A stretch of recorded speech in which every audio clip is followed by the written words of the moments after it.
is good day. We are back. Kag, amo na hambal nila, you can't get over with Sam's Special Siopaw. So, ari kita diri sa mong part 2 with Sir Ron and Ma'am Doris. Kag, kadamo gid sa mga naggalatabo after our part 1. Kag biskan ako nakibot man nga ang mga Ilonggo gali, kag kamo nga mga ara da nga mga followers naton, kag mga nagalantaw sa aton, mahilig ko mo gali sa siopaw, no? Pero hindi na tama na akon nga istorya. So, Sir Ron, Ma'am Doris, thank you for having us again. Thank you. So, first question siguro, what happened or what transpired after sang aton nga first nga feature diri upod sa inyo? So, first of all, thank you again sa inyo. About kag brand boss as a whole. Kay Damo gid actually nag-reach out sa amon after sang part 1. Damo, like, from content creators, nga from Iloilo as well. So, mga food pages around Iloilo, damo man ga ask if pwede sila ka collab sa amon. So, thankful kami for the Ilonggo community as a whole. Grabe. Ma'am Doris, ikaw iya. Kadamo. Yeah. Nakibot, nagkakasya ka lang pala. Happy ngati. Basta ako yaya. Ginaubra ko lang ang siopaw nga, siopaw made with love. Kung paano ko pagyapon sa isip ko, paano ko pagyapon na pa namin. But okay na. So, siguro Ma'am Doris, no, one thing gid nga nag-inspire for me naman on my side with people is the story behind some special siopaw. Syempre, it was not just made overnight. It was not an overnight success, but it was the process of making it nga naging special gid siya, no? Maybe we could go back a little bit of that backstory siguro, Mama Doris, no, sa imo. What was those, nag-mention ka, 3 months of the making of some special siopaw? Ano gid yung pinaka-distinct nga mga times during nga gina-formulate mo, trial and error mo ang some special siopaw? Ang pinaka na-challenge sa ako, syempre, kung paano ko ba lang ma-perfect Dough. ang dough. Kaya ang dough gid ang pinakabudlay nga iubrahon. Kung paano ba lang ang quality, Yes. hindi siya hindi man siya sobra ka, hindi man siya sobra ka homo. Yung sakto lang sa kagat. So dira ako ang challenge dira gid eh. So, sige mo naman niya, Ron.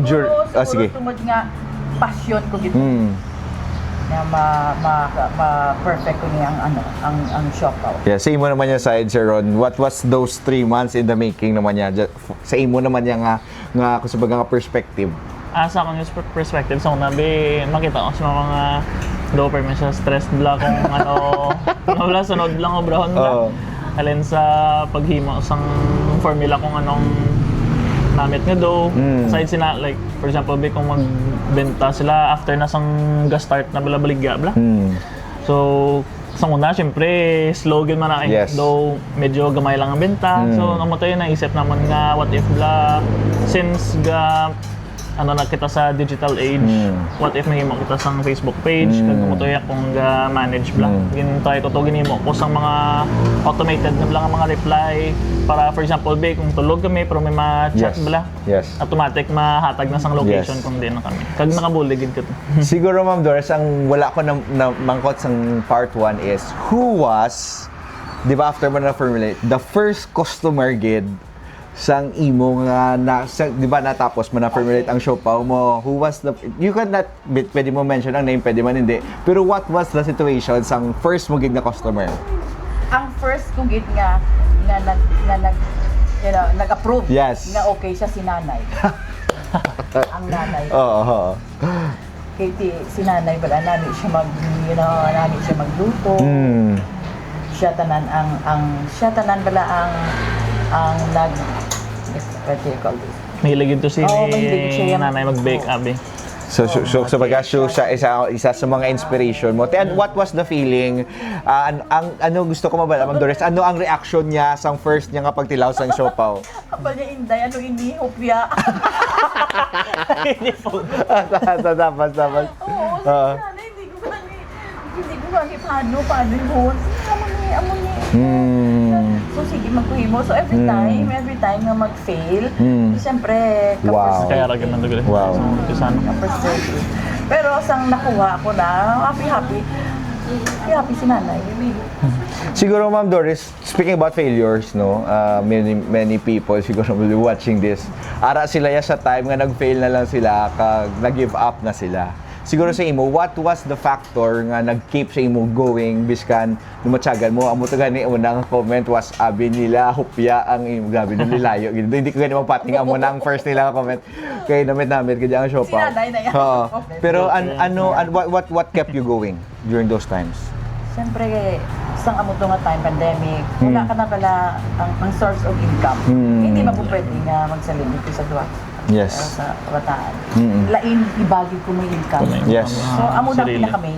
Yes. Na, so, kinanglan, pakuha ko. Yun, naka-start na eh. Yes. Naka-start na. So, wala na pala iban nga pa nga.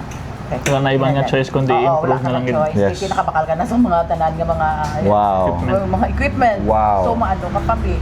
Wow. Na. Hindi pa na-meeton na lang. Panamito na lang din. Gani. Kinanglan, ma-discover kung ito pa paano ang panamiton din. Grabe, no? Kag kamo siguro maka-attest na siguro Sir Ron, many will be watching this. Maybe they are on the digital age and maybe they have a business who has been existing for quite a long time. And may ara balang na gap between sang old school doing business in the old school way and sang new subong nga digital age. Siguro anong ma-encourage mo sa mga bagong tubo ni nga mga bata, sa mga entrepreneurs on how could they bridge that gap para sa ilang parents, para sa ilang siyempre sa imo balangin hambal, paano na nila maamat-amat integrate ang ilang na balaan sa ilang existing nga business. Sige, so ang ma-recommend ko gid since transition na kumagang tanan-tanan, would recommend gid nga magtuon kamo sang kung paano bala i-automate ang inyong business. Yes. Kay kadamo-damo gid sang tools internet, ako gintunan ko malang from scratch para Wow. makabulig kay mama. Wow. Ang isipon nyo, hindi na kamo mag-hire sa tao nga magbantay sa inyong page. Yes.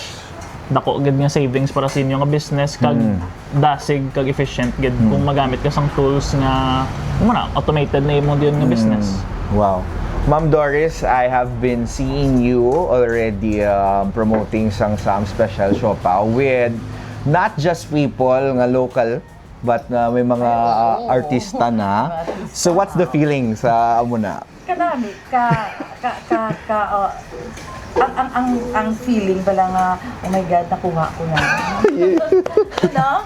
Yes. You know, nakuha. Kaya sila hindi nang basta-basta. Yes. So, ang mga nag-recommend sa akon, sa mga artista nga na, mga friend ko man, Wow. nga kung hindi tungod sa ila. Shout out sa mga friends Yeah, Ma'am yan, Doris. Salvador and Yak, Rak-Rak, Yes. kamo. You know, kung wala sa ila, so hindi ko man hindi man ko ka-reach out sila Yes. sa mga tao, sa mga celebrities. Yes. So si Ethel Guba, Wow. yeah, kay gusto sang paborito sa bata niya eh. So Wow. nagkambal siya kay Yan, nga kung diin makabakal sa siopaw nga. So recommend Wow. Sam. Wow. Wala man kumawian. Grabe. Grabe gino. So grabe ang damo gid subong mga tao, especially nowadays, speaking about sources of income for you siguro. Maybe there would be people nga sila naman hilig man sila siguro para kay mamo nga sa food and all, or siyempre bila simple lang na ilang business, and then gusto nila i-integrate gid yang ipakita na sa internet. Ano yung ma-advise mo sa ila? So first, of course, mo gid kamo sang system nga okay na gid tanan. Yes. Okay nang inyong product nga inog baligya. Recommend ko gid, of course, magamit gid social media, kay kung wala gid social media inyong business though medyo malabo bla nga magdako bla. Makita gid sang tanan nga tao. Syempre, hindi man lang na ang mga ga-like sa mga page, hindi man lang natagal ilo. Yes. Siyempre, makaka-share man na sila. Yes. For example, kung magbalalike sila diri sa lilo, at least bala Yes. na nila ang inyong mga business. Yes. Kaya minsan ang bata, kung saan dito ko, nagbakasyon ko sang last October sa Ireland. Gambal man siya sa ako, siya, mami, hindi ginaya mong dako, ginaya mo bulit sa social media. Yes. So, kinandan si Ron, ginaya mo. sila ron ginayang imo yan. Let's go, Subong. Kaya naghambal naman si Ma'am Doris with that and maprosigit ta karon sa pag-invite sa ila. Ma'am Doris, what's the feeling of having a child helping you sa imong business? Happy ko. Pero abi mo, plado ni mo. Before, gambal ko siya. Puga, buligi ko kung paano. No, sabto niya ka pala nga. Ano kayo mo ba? Nakapoy ko na yan. Hindi ko na yan kabalo. Hindi niya ako niya. Oh my Kaya hindi God. ka man ako nilit niya mo.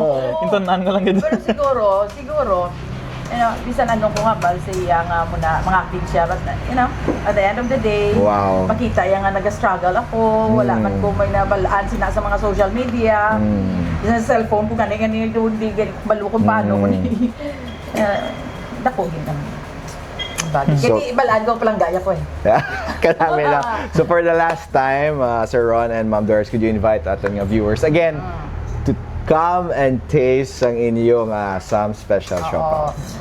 Just in case nga malayuan ka mo sa amon nga place, may ara kami delivery through Maxim or kung may ara ka mo inyo nga gina-prefer nga